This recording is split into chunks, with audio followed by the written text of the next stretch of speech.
सभी लोगों को सादर जय हिंद, हार्दिक नमस्ते। मैं हवलदार कुशाल सिंह। आज मैं असम राइफल के इतिहास, असम राइफल के की जो समस्या, असम राइफल का जो काम, उसके सभी विषयों पर जो जायज़ जो इसकी समस्या हैं और जो जायज़ इसमें सुधार की ज़रूरत है, जो देश हित और जवान हित को ध्यान में रखते हुए जो बहुत ज़रूरी जो रिफॉर्म होने हैं, उन्हीं चीज़ों में प्रकाश डालते हुए मैं यह वीडियो बनाने जा रहा हूं। और मैं हमारे डायरेक्टर जनरल असम राइफल महोदय से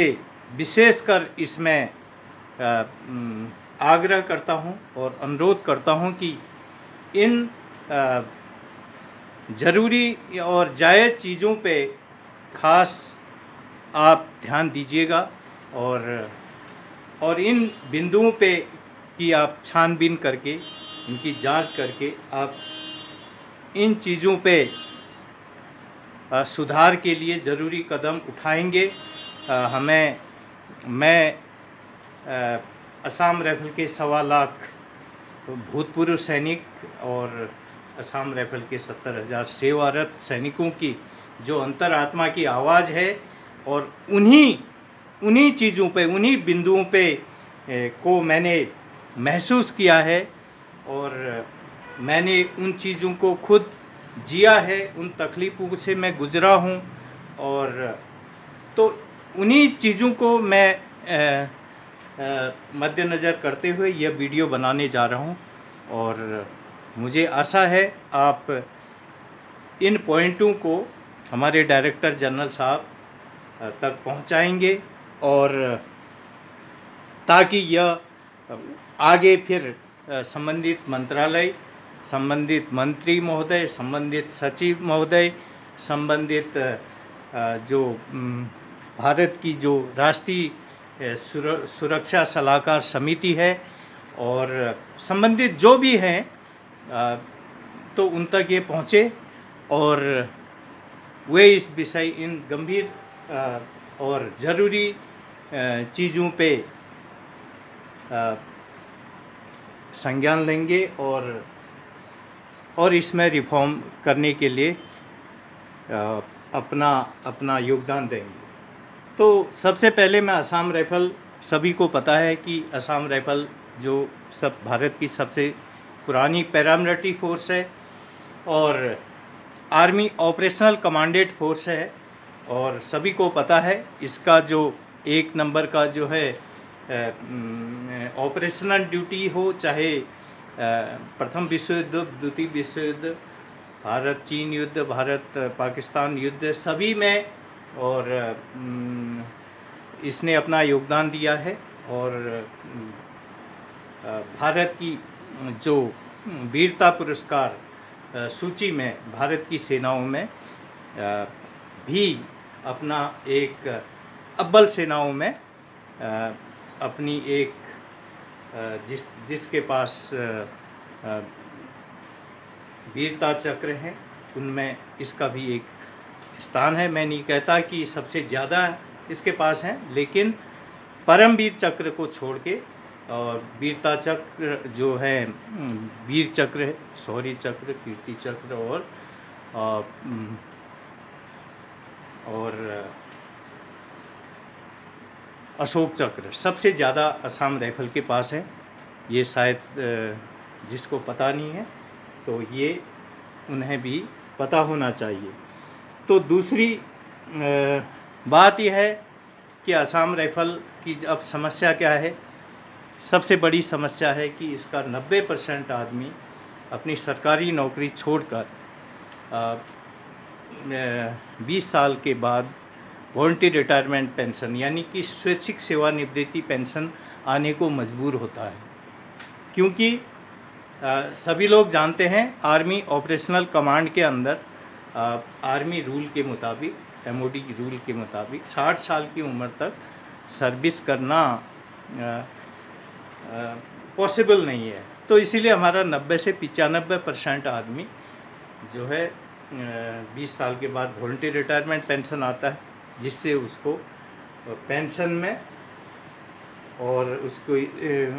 काफ़ी उसको हानि उठानी पड़ती है। तो इसीलिए इसको जो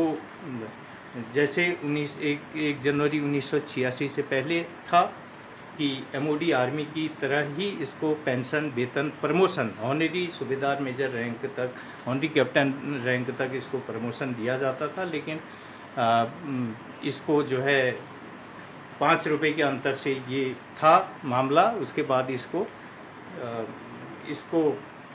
बदल दिया गया पे कमीशन द्वारा, या जिसने भी इसको बदला, यह निर्णय एक गलत निर्णय था, ये गलत फैसला था। और तो इसमें फिर से पुनर्विचार होना चाहिए, क्योंकि असम राइफल के 1.25 लाख भूतपूर्व सैनिक जिन्होंने आर्मी ऑपरेशनल कमांड के अंदर देश की रक्षा सुरक्षा में अपना महत्वपूर्ण योगदान दिया है, उनको उनका जायज़ हक मिले, क्योंकि उनको OROP की सुविधा नहीं मिली, और जिससे आज एक 21-22 साल का एक हवलदार 12,000-13,000 रुपये बेसिक पेंशन, जबकि उसकी जो पुराना हवलदार है 21-22 साल, हालांकि अब नईयों को मैंने सुना कि कुछ लोग नईयों का कुछ देखा था, उनका फिर भी ठीक है, 20,000 के आसपास 20-21 साल के बाद बेसिक पेंशन उनकी बन रही है, जो जायज़ है। लेकिन जो पुराने हवलदार हैं 2006 से पहले के जो रिटायरमेंट हैं, तो उनकी जो पेंशन है वो 12,000, 13,000, 14,000 बेसिक पेंशन में वो है, जो कि बहुत ही नाजायज़ है और गलत है। तो इसको रिवीजन और बहुत जल्दी समय से इसको रिवीजन के लिए इसके लिए रिवीजन के लिए आदेश जारी किए जाए। और दूसरा है, असम राइफल हमेशा विपरीत और कठिन हालातों में देश की रक्षा सुरक्षा में अपना महत्वपूर्ण योगदान देती है, और एक अनुशासित फोर्स है जो कि जहाँ पर भी डिटेल रही है, चाहे नॉर्थ ईस्ट हो, चाहे भारत चीन सीमा, अरुणाचल प्रदेश के जो बॉर्डर जहाँ पर कि 7 से लेके 21 दिन के पैदल पोस्ट हैं, चाहे श्रीलंका हो, चाहे हैती हो, चाहे जम्मू कश्मीर हो, यहाँ पर जहाँ ये डिटेल रही है, इसने एक अनुशासित फोर्स की जिम्मेदारी का निर्वहन किया है, और यह एक अनुशासित फोर्स है। और तो यही चीज़ें हैं। OROP भी इसके लिए बहुत इम्पोर्टेंट है, क्योंकि आर्मी ऑपरेशनल कमांड के अंदर अगर जवान की पेंशन OROP द्वारा ही ठीक हो सकती है, क्योंकि उसमें हम ये नहीं कह रहे हैं कि आप MOD आर्मी के बराबर ही हमें दे दो, लेकिन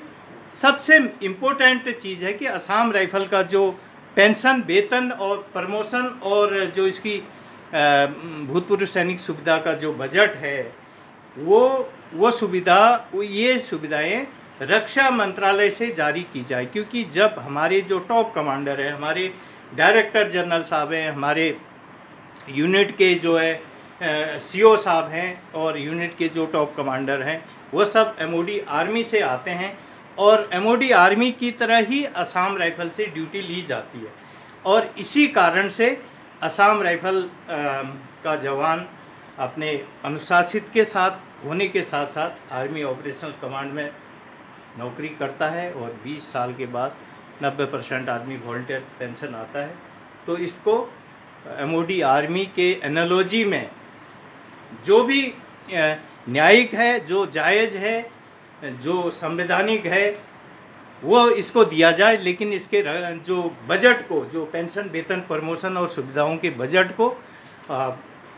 MOD आर्मी रक्षा मंत्रालय के अंदर लिया जाए। ये हमारे 1.25 लाख भूतपूर्व सैनिक परिवार और 70,000 सेवारत सैनिकों के अंतरात्मा की आवाज़ है, और यह जायज़ है, ये देश हित में है, ये जवान हित में है।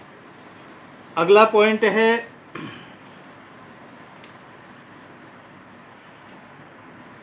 तो रिवीजन एमएसीपी रिवीजन में काफ़ी देरी हुई है। जवानों का कुछ तो जो जायज़ हक रिवीजन और एमएसीपी एसीपी समय पर नहीं मिलने के कारण भी कुछ लोगों को हानि हुई है। तो ये रिवीजन एमएसीपी और एसीपी का जो भी अभी तक का हुआ है वो समय पर होने से ठीक है। और बाकी असम राइफल का जो